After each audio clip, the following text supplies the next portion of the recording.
আসসালামু আলাইকুম রহমতুল্লাহ। প্রিয় বোনেরা, শীতকাল তো চলে আসছে। যখন খুব ঠান্ডা লাগে তখন আমরা কি করি? গরম একটা চাদর দিয়ে নিজের শরীরটাকে ভালো করে ঢেকে নিই। ঠিক সেই গরম চাদরের মতোই আপনার পর্দা হিজাব, যেভাবে চাদর আপনাকে ঠান্ডা বাতাস থেকে বাঁচায়, সেভাবে পর্দা আপনার ইজ্জত আর সম্মানকে সমাজের খারাপ নজর থেকে বাঁচায়। একটা হাদিস নিয়ে কথা বলবো। নবী করিম সাল্লাল্লাহু আলাইহি ওয়াসাল্লাম বলেছেন, নারী হলো আওরাহ, যা আবৃত্তি রাখা জরুরি। যখন সে ঘর থেকে বের হয় তখন শয়তান তাকে পুরুষের দৃষ্টিতে সুশোভিত করে দেখায়। এর মানে কি জানেন? এর মানে হলো আমাদের আল্লাহ আর নবীজি সাল্লাল্লাহু সাল্লাম মা বোন আর পুরুষ ভাইদের জন্য কি করতে হবে তা খুব সহজ ভাবে বলে দিয়েছেন, দেখিয়ে দিয়েছেন। মা ও বোনেরা, আপনারা হলেন আওরাহ, ঢেকে রাখার জিনিস।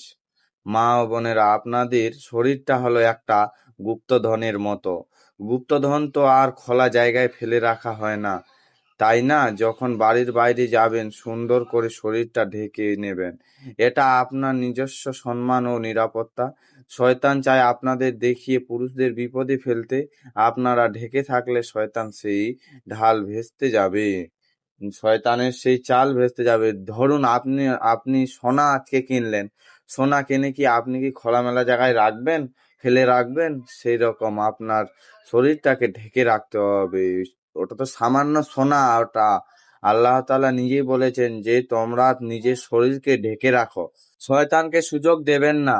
পুরুষ ভাইয়েরা, শয়তান যখন কোনো মা বোনের দিকে আপনাদের চোখ টানে, তখন মনে রাখবেন যে সে আপনাদেরকে একটা বড় ফাঁদে ফেলার চেষ্টা করছে। তাই চোখকে বলেন না, সঙ্গে সঙ্গে নজর নামিয়ে ফেলুন আর বলুন আস্তাগফিরুল্লাহ। এটি হলো আপনাদের ইমানের পরীক্ষা। আপনার এক পলকের নজর নামানো আল্লাহর কাছে বিরাট সওয়াব। আল্লাহ তাআলা বলেছেন, করিম সাল্লাল্লাহু আলাইহি ওয়াসাল্লাম বলেছেন যে তোমার যদি দৃষ্টি ভুল করে একটি মেয়ের উপরে চলে যায়, প্রথমবার ক্ষমা করেন আল্লাহ তাআলা।